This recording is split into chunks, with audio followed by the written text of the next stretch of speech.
You brought up many points in this last exchange with Hamza.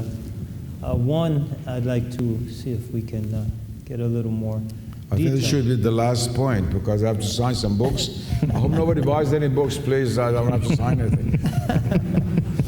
And that's this critique of modernism. And you're seen by many as the heir of a tradition. Guénon and others have really crystallized during the 20th century. Now in the 21st, to many, you're the last man standing, in a sense. Others see you as the advocate of tradition, but they look at tradition in a very narrow sense. And they don't know how to reconcile between the modern condition and tradition, and how can the two be integrated in a positive way that preserves the best of tradition, but also integrates what modernity has bequeathed unto us collectively into a living whole that somehow can bring us to sanity. If one thinker comes to mind, it would be Cardinal Newman and his efforts to really integrate the tradition of Christianity into the modern condition in a way that people wouldn't be either afflicted with some sort of schizophrenia where they're living in two worlds and constantly trying to reconcile those, but they can live in one world, and that world makes sense. How would you... Again, briefly, this is going to my last answer. I've spoken enough. Yes, I am the representative of tradition, of what people like Guénon and Schuon and Kumaraswamy and others have written.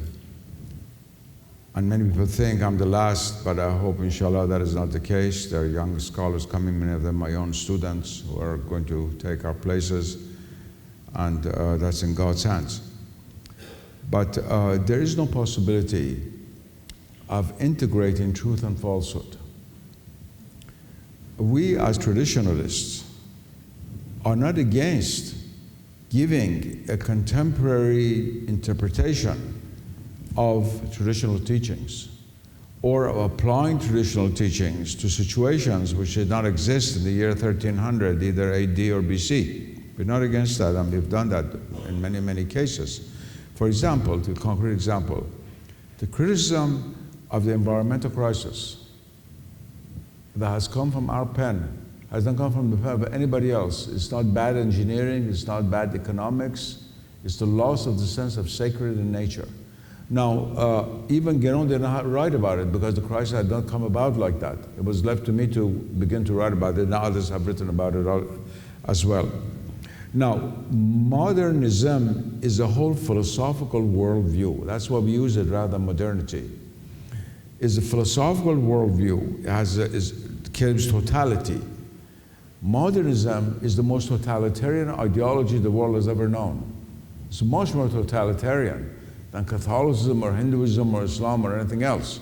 It does not accept ever anything other than itself. It's like modern science. It does not claim anything to be authentic or legitimate besides modern science. Now, we do not accept that because we believe it's not true. And the case of Cardinal Newman is a sad case. He was a great man, there's no doubt about it. But what has happened 100 years after Cardinal Newman? What has happened to the Catholic Church? Total crisis. Why is it that only 5% of the people in France, the bride of the church, go to church on Sunday? Obviously, that integration was not a success. This project failed. Every attempt that has been made by men and women of religion, even if with great sincerity, to integrate truth with falsehood in order to make it timely, has failed. It's better to have one person who says 2 and 2 is 4 than to have 100 people who come to an agreement that is 4.1. It's almost 4, but to keep everybody else happy because they were saying 5 or 6. Truth is like that, it's principles. And the reason that we cling to it like this is because one cannot compromise on principles. One can always compromise on applications. Right. On the level of applications, We're not at all fanatical. We're against all fanaticism. Right. Not only religious, but also philosophical, political, anything else. We stand against that. We stand for the primacy of the spiritual, which is always against fanaticism. But on the level of principles, we also have to hold to fundamentals. That's what fundamentalism should really mean.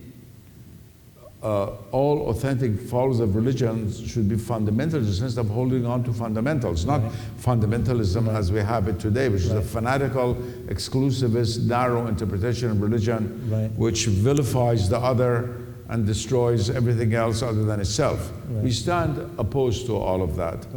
And this is jihad on the highest level. It's a spiritual battle that has to be fought.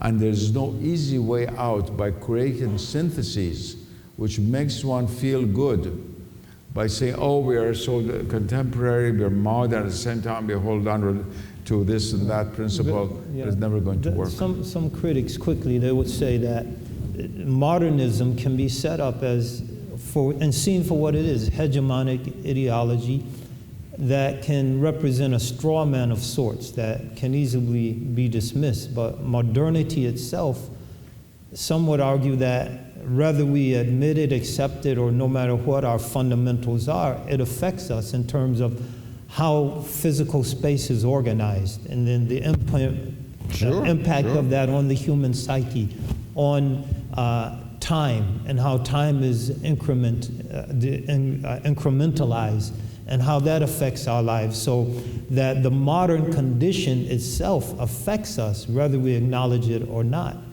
And that's the real issue. Let me conclude with a statement. You're completely right. The thing is what to do so that modern conditions do not affect us. We affect the modern conditions. Once we were having this debate with the late French philosopher and Islamicist Henri Corbin, and he made a wonderful comment. He said, ordinary people are made by their times. The spiritual person is one who makes his times. With that, I shall conclude. Shukran. Shukran.